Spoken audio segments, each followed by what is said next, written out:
Bismillahirrahmanirrahim. Assalamualaikum warahmatullahi wabarakatuh. Waalaikumsalam warahmatullahi wabarakatuh. Alhamdulillah, sesungguhnya segala puji hanya milik Allah.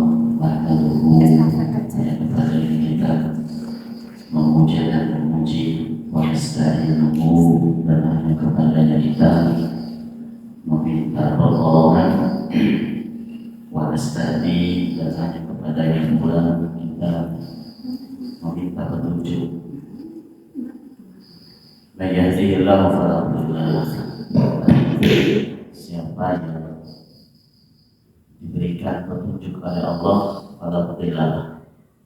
Ada satu makhluk yang bisa menyesatkannya. Wa may yudlil fala hadiya lahu. Begitu juga sebaliknya. Siapa orang yang sudah disesatkan olehnya, tak ada satupun makhluk yang bisa mengajak dia menuju jalan yang benar, karena sudah ditetapkan disesatkan oleh Allah Subhanahu wa Ta'ala. Allahumma shalli wa sallim wa barik ala Muhammadin wa ala alihi wa ashabihi ajma'in. Baik Bapak Ibu yang dimuliakan Allah Subhanahu wa Ta'ala, tak ada kata yang pantas untuk kita ucapkan, tak ada aktivitas yang layak untuk kita kerjakan, melainkan kita bersyukur kepada Allah Subhanahu wa Ta'ala, yang mana pada malam hari ini Allah Ta'ala telah memberikan nikmat kepada kita dengan nikmat yang sangat besar. Ya. Salah satu nikmat yang Allah Subhanahu wa Ta'ala berikan kepada kita yaitu duduk di majlis ilmu. Karena kata baginda Rasul, kalau kamu ingin mendapatkan dunia, hendaknya dengan ilmu. Kalau pengen mendapatkan akhirat, juga dengan ilmu. Man arada dunya fa'alaihi bil ilm, wa man arada al-akhirah fa'alaihi bil ilm, wa man arada al-ghina fa'alaihi bil ilm. Siapa yang menginginkan keduanya, dunia dan akhirat, maka hendaknya pula dengan ilmu. Ini kenikmatan yang pertama. Kemudian yang kedua, kata baginda Rasul, yastaghfiru lil 'alimina ma fis samawati wa ma fil ardh. Seluruh makhluk yang ada di dunia, yang ada di langit, memohonkan ampun kepada Allah bagi orang-orang yang duduk di majlis ilmu. Maka insyaallah kita yang duduk di tempat ini adalah bagian daripada orang-orang yang didoakan oleh makhluk yang ada di langit, makhluk yang ada di bumi. Apalagi bacanya itu sudah sebelum maghrib, sebelum maghrib sudah duduk di majlis ilmu. Masya Allah, ini sejak tadi bahkan maghrib panjenengan panen pahala di sisi Allah Subhanahu wa Ta'ala. Amin ya rabbal alamin. Bapak Ibu yang dimuliakan Allah Subhanahu wa Ta'ala, untuk bersama-sama kita buka majlis kita dengan baca basmalah. Bismillahirrahmanirrahim. Baik Bapak Ibu yang dimuliakan Allah, insyaallah kami diminta untuk mengisi, ya, sama-sama belajar tentang ilmu tauhid, ya, ilmu aqidah, ya. Karena kehidupan jika tak didasari dengan akidah, maka kehidupan kita akan terasa hampa. Ya. Bahkan sebagian manusia mereka sudah berdoa kepada Allah, ya, sudah sholat, tapi pengaruh dari sholatnya, pengaruh dari ibadahnya dia tidak rasakan. Kenapa demikian? Karena tidak disertai dengan aqidah, tidak disertai dengan tauhid. Berarti tauhid ini adalah perkara yang sangat penting yang harus dipelajari oleh umat manusia. Ya. Penting sekali tahun ini. Alhamdulillah pada kesempatan kali ini ya, kita bersama-sama bisa berkumpul di sini belajar tentang akidah. Ya. Kami yang mengajar di pesantren di Bukan sudah saya ceritakan. Ya. Ketika kami di pesantren, ya, kami ajarkan tentang akhlak adab. Ya, ketika anak itu sudah libur saja, libur dari pesantren sebulan, kembali ke pesantren itu adabnya udah rusak. Ya. Rusak adabnya, ibadahnya juga rusak. Ya. Kenapa? Ternyata peran akhlak dalam jiwa itu tidak seperti perannya akidah. Nah, anak itu sudah seorang memiliki akidah yang kuat, pasti dia berakhlak, karena dia meyakini akan adanya Allah Subhanahu wa Ta'ala yang selalu memperhatikan dirinya. Alhamdulillah, akidah akan memberikan kekuatan pada jiwa kita. Ya. Jadi sebelum kita bahas apa itu akidah, ya. Kata seorang ulama, Syekh Abdullah bin Abdul Wahab, dalam kitabnya Wahidul Arba, beliau mengatakan, "Fa'idha 'arafta anna Allah khalaqaka li ibadati." Ketahuilah bahwasanya Allah itu menciptakan kita, menciptakan panjenengan li ibadati, untuk beribadah. Ibadah tadi sudah dijelaskan oleh guru kita semua tentang ibadah. Ya.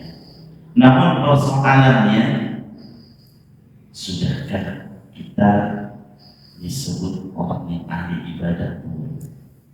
Sudahkah benar ibadah kita? Ataukah sudahkah benar arahan kemana ibadah itu kita kerjakan? Ya. Kemudian fa'alam annal ibadah la tusamma ibadah illa bitauhid. Ibadah tidak akan pernah itu dinamakan ibadah kecuali disertai dengan tauhid. Makanya selama ini bersedekah, sholat, tapi kalau tidak disertai dengan tauhid, itu bukan bagian daripada ibadah. Sehingga disinilah ada orang, Ustaz, saya sudah ahli ibadah, saya sudah sholat, tapi saya nggak merasakan efek dari sholat. Kenapa itu terjadi? Karena tak ada akidah. Ya. Sekali, anna ibadah la tusamma ibadah illa bitauhid. Suatu ibadah tidak akan dinamakan ibadah kalau tidak disertai dengan tauhid. Ya. Kama anna sholat la tusamma sholata illa bitauhid. Seperti sholat tidak akan dikatakan sholat tanpa bersuci. Ya. Jadi ibadah itu seperti orang sholat tanpa bersuci jika tidak disertai dengan akidah. Ya.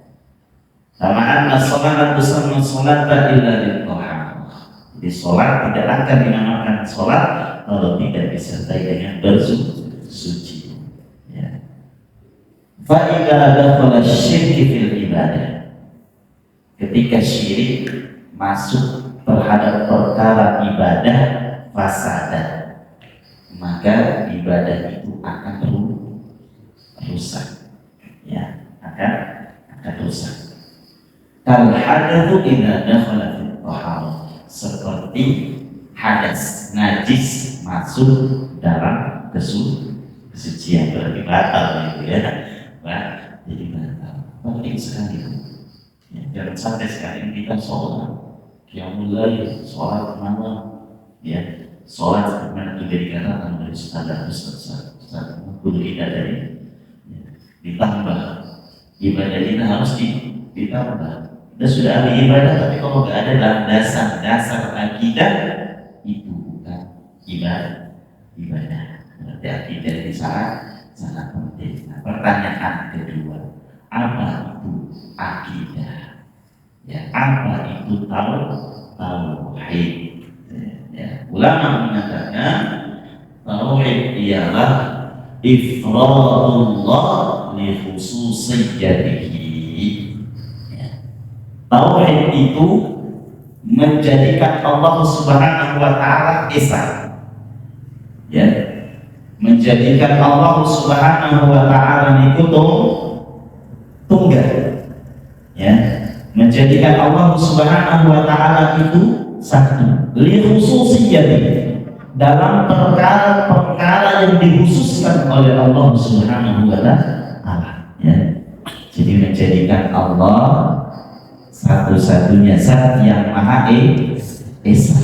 Itu yang pertama. Ya, satu, tidak boleh disamakan. Assalamualaikum warahmatullahi wabarakatuh.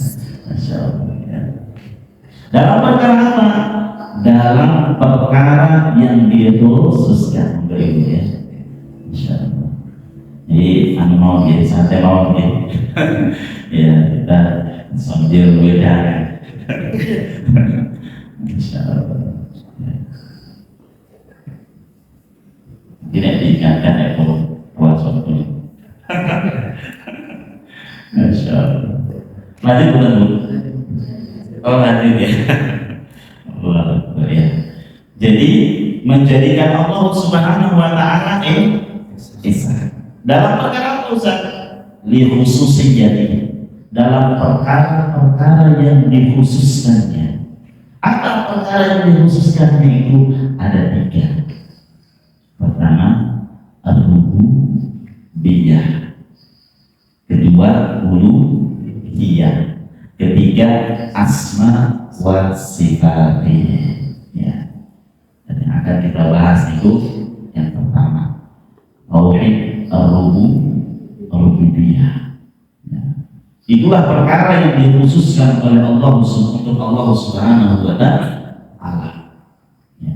Apa tauhid ar-rububiyah itu? Ya. Ar-rububiyah adalah meyakini bahwasanya Allah zat yang maha menciptakan. Allah zat yang maha mengatur. Allah zat yang maha menguasai.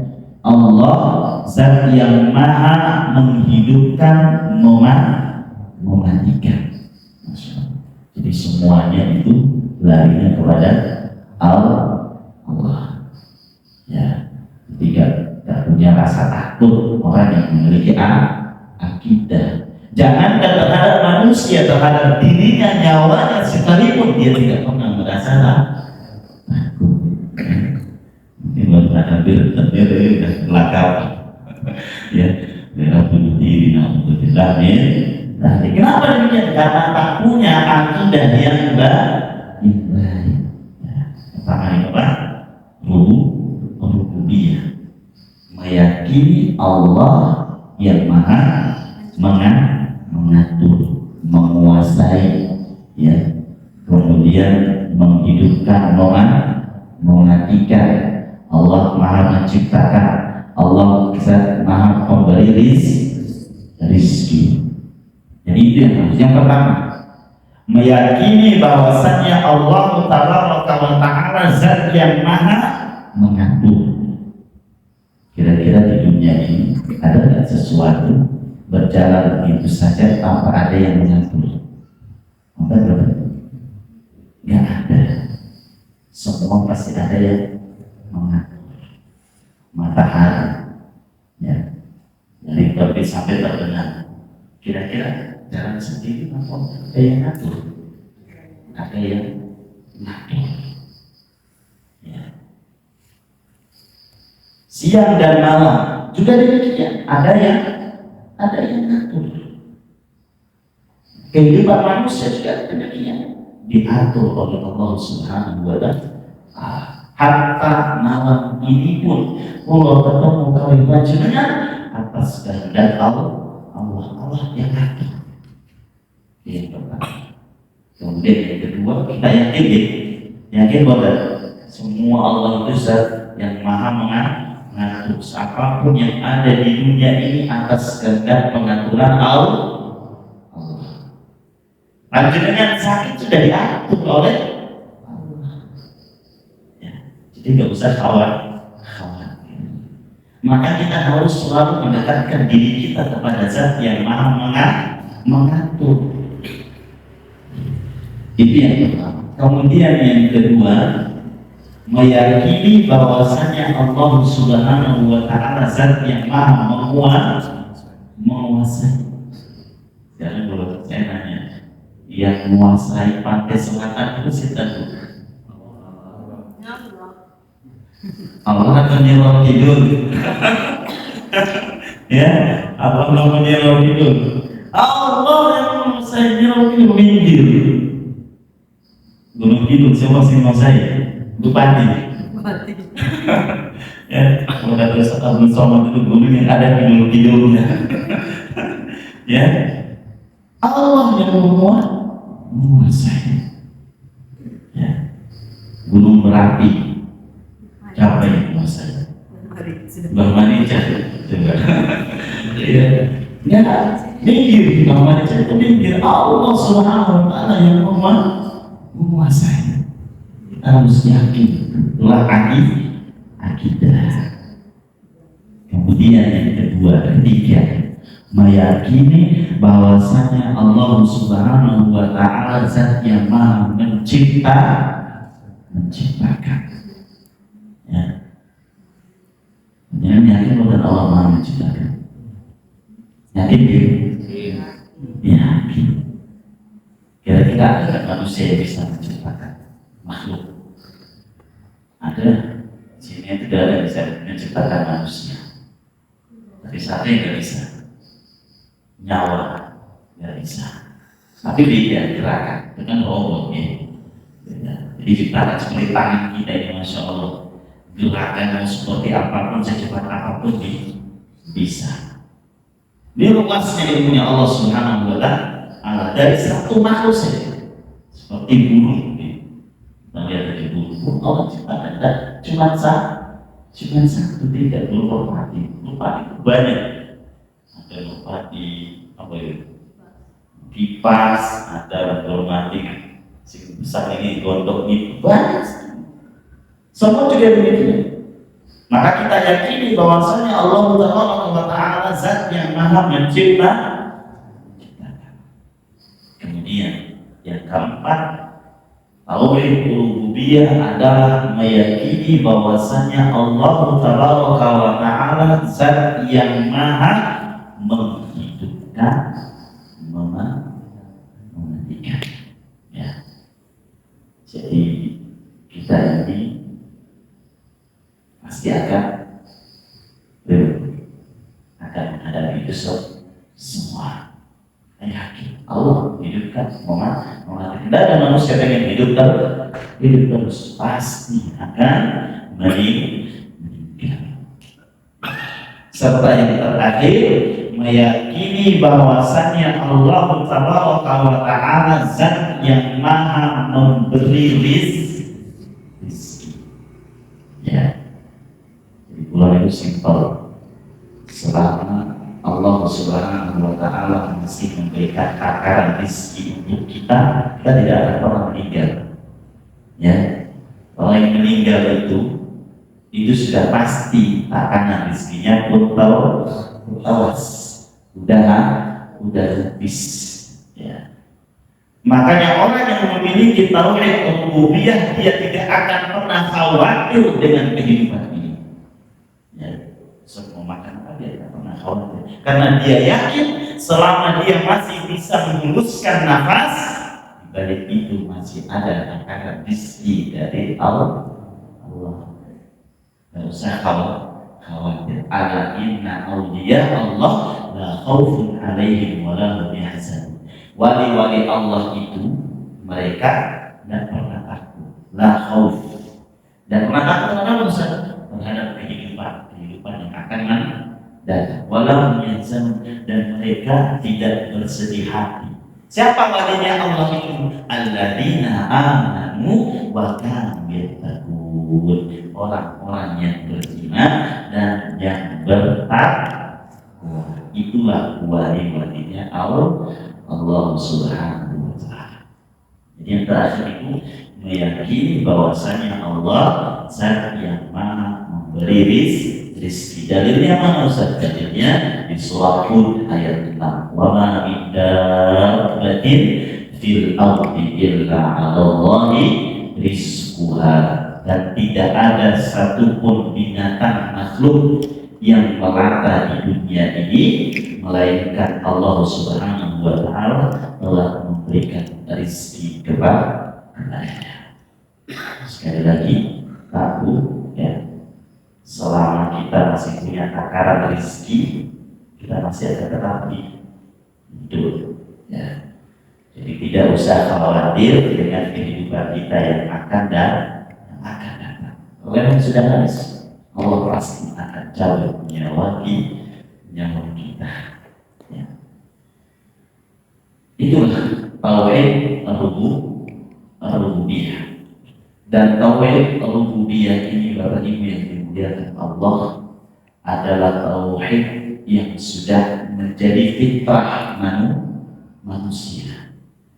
Ya, semua manusia meyakini bahwasanya Allah Subhanahu wa taala zat yang menciptakan, zat yang menghidupkan, mematikan, menguasa, mengatur, ya, pemberi rezeki. Kita semua yang ini, karena kita semua sudah pernah bersaksi kepada Allah. Ini kan sebab kita bahas. Ya, jadi semua manusia itu sebelum ditiupkan ruh keluar ke dunia itu Allah tanya, alastu bi rabbikum, apakah kamu yakin aku ini Rabb? Kita berjawab, qalu bala syahidnya. Benar engkau adalah Rabbku. Kita, saya, panjenengan, orang-orang yang tidak meyakini kebenaran Islam pernah bersaksi di hadapan Allah. Dengan kesaksian tadi, benar engkau adalah Rabbku. Jadi tauhid rububiyah ini adalah tauhid yang tidak diingkari oleh seluruh manusia. Hatta Fir'aun, ya, hatta Fir'aun. Sebagaimana dikisahkan dalam ayat Al-Isra, surah Al-Isra ayat 102. Qala laqad 'alimta ma anzalallahu haula'i illa rabbus samawati basair wa inni la'adunnuka ya Fir'aun masbura.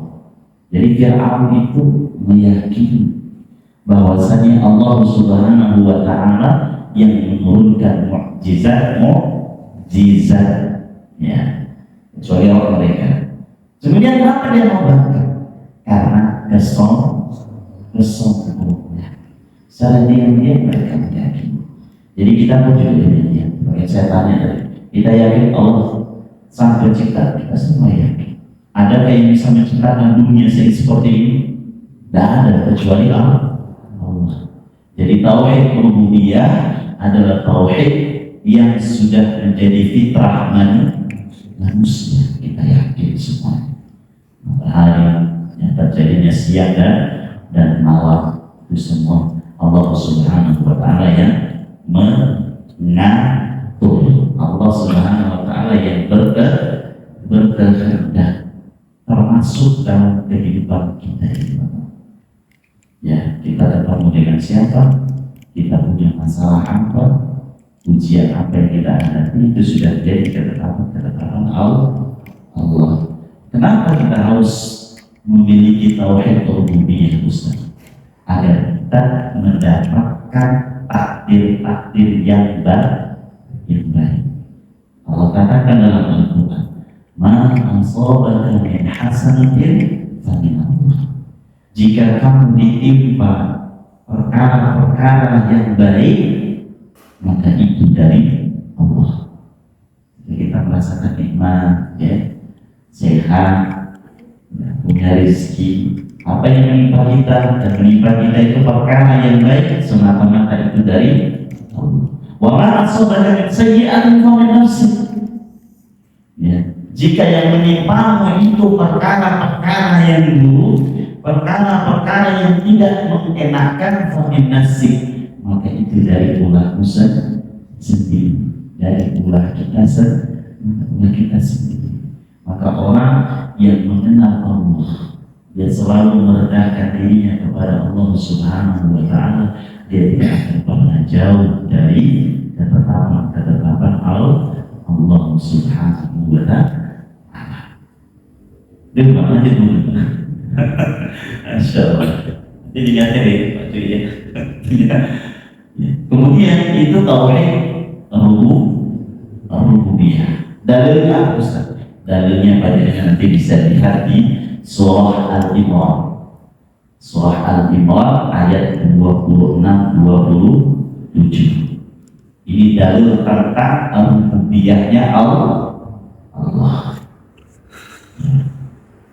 Qulillahumma malikal mulki tu'til mulka man tasha' wa tanzi'ul mulka mimman tasha' wa tu'izzu man tasha' wa tudhillu man tasha' biyadikal khair innaka 'ala kulli syai'in qadir. Tulijul laila fin nahar wa tulijul nahara fil lail wa tukhrijul hayya minal mayyit wa tukhrijul mayyita minal hayy wa tarzuqu man tasha' bighairi hisab. Artinya apa Ustaz? Mungkin dengan bisa baca sedikit ya, di surah Al-Imran ayat 26-27. Dan semua ketetapan Allah Subhanahu wa Ta'ala itu tidak ada yang mengetahui kecuali Allah. Ya, tidak ada yang tahu tentang ilmu ghaib, mau dia ustaz, mau dia habaib, tidak ada yang tahu. Wa indahu mafatihul ghaib. Di sisi Allah Subhanahu wa Ta'ala itu dia memiliki kunci-kunci tentang perkara yang gaib. Maka cukup tugas kita sebagai hamba itu meyakini keesaan Allah. Ya, meyakini keesaan Allah, yakin semua yang terjadi atas kehendak Allah Subhanahu. Ketetapan Allah Subhanahu wa Ta'ala, la ya'lamuha illa hu. Tidak ada yang mengetahui ketetapan Allah itu kecuali Allah Subhanahu. Wa ya'lamu ma fil barri wal bahr. Dan dia Allah Zat yang maha mengetahui apa yang ada di lautan, apa yang ada di darat. Wa ma tasbutu min waraqatin illa ya'lamuha. Sampai dedaunan yang jatuh dari ranting itu sudah menjadi ketetapan Allah Subhanahu wa Ta'ala. Jadi apapun yang terjadi terhadap kehidupan kita itu ketetapan Allah. Maka dekatkan kita, kalau kita ingin menjadi hamba yang mendapatkan ketetapan baik dari Allah, jangan jauh-jauh dari Allah. Kenapa banyak orang saat ini kehidupannya ya mohon maaf tapi susah dengan masalah? Pertanyaannya simpel, kamu sudah dekat dengan Allah atau belum? Ya, meskipun dia memiliki banyak harta, tapi kalau hartanya tidak dia gunakan untuk dekat kepada Allah, tidak bisa mendapatkan kenikmatan yang sesungguhnya. Ya, maka dekatkan diri kita kepada Allah jika kita ingin mendapatkan ketetapan yang baik. Ingin punya anak ya, yang mana anak itu hafidhullah Quran, maka orang tuanya dulu ya memiliki ketetapan harus minimal bisa baca Al-Quran ya. Tidak usah hafal Quran, minimal bisa baca Al-Quran. Kemarin misalnya kalau misalnya ya, anak libur, jangan hanya anaknya yang sekolah bapaknya juga harus sekolah ibunya juga harus sekolah kayaknya bunda ini tersinggung di sekolah. Insya Allah ya. Jadi seperti itu. Ketika kita ingin mendekatkan diri kita kepada mendapatkan ketetapan yang baik, maka dekatkan diri kita kepada Allah Subhanahu wa Ta'ala. Tidak ada yang besar kecuali Allah Subhanahu wa Ta'ala. Tidak ada yang kuat kecuali Allah Subhanahu wa Ta'ala. Maka mereka dimuliakan Allah, sekecil apapun ibadah yang kita kerjakan, tapi kita kerjakan atas dasar tauhid, keyakinan kita kepada Allah, maka ibadah yang kecil itu akan bernilai besar di sisi Allah Subhanahu wa Ta'ala. Dalam hal baca Al-Quran contoh, Rasul katakan yang pertama nanti Allah Ta'ala lemparkan ke dalam neraka yakni penghafal Quran. Penghafal Quran. Ternyata yang pertama kali dipimpin neraka itu kata baginda Rasul, orang yang punya peran besar terhadap Islam, penghafal Quran. Kenapa? Karena dia baca Al-Quran, hafal Quran, bukan tujuannya untuk merububiyatkan Allah. Kamu baca Al-Quran cuma hanya sekedar ingin dikatakan ahlul Quran, ini adalah. Tapi kalau misalnya dia baca Al-Quran atas dasar mentauhidkan Allah Subhanahu wa Ta'ala, ahlina minas, akan menjadi keluarganya Allah Subhanahu wa Ta'ala. Jadi bisa dibedakan. Jadi ibadah itu membutuhkan tauhid. Itu dia. Yang pertama, hal yang harus dikhususkan untuk Allah itu tauhid rububiyah, mengesahkan Allah Subhanahu wa Ta'ala dalam bentuk keyakinan. Itu dia. Sampai di sini dulu pengajian kita pada kesempatan kali ini, pembahasan tentang tauhid rububiyah. Insyaallah di pertemuan berikutnya kita akan masuk dalam pembahasan tauhid uluhiyah, dan ini yang sangat panjang karena membahas mengesahkan Allah Subhanahu wa Ta'ala dalam bentuk ibadah. Tadi kan mengesahkan Allah dalam bentuk keyakinan, meyakini semua yang ada di dunia ini merupakan ketetapan Allah yang terjadi dengan Allah. Apa yang ada merupakan penciptaan Allah. Dari insyaallah kita bahas pertemuan kita berikutnya masuk dalam pembahasan ibadah syahadat. Sekilas kita bahas ketika pengajian perdana di Investor ini. Insyaallah barakallahu fikum. Assalamualaikum ya, sedikit ini bisa bermanfaat, ya, bisa menjadi ilmu yang akan mengangkat derajat kita. Amin ya rabbal alamin. Allahumma ij'alna min ahlil ilm, Allahumma ij'alna min ahlil Quran, Allahumma rfa' darajatana wa irfa'na bi rahmatika ya arhamar rahimin. Subhanallah wa bihamdika, asyhadu an la ilaha illa anta, astaghfiruka wa atubu ilaik. Assalamualaikum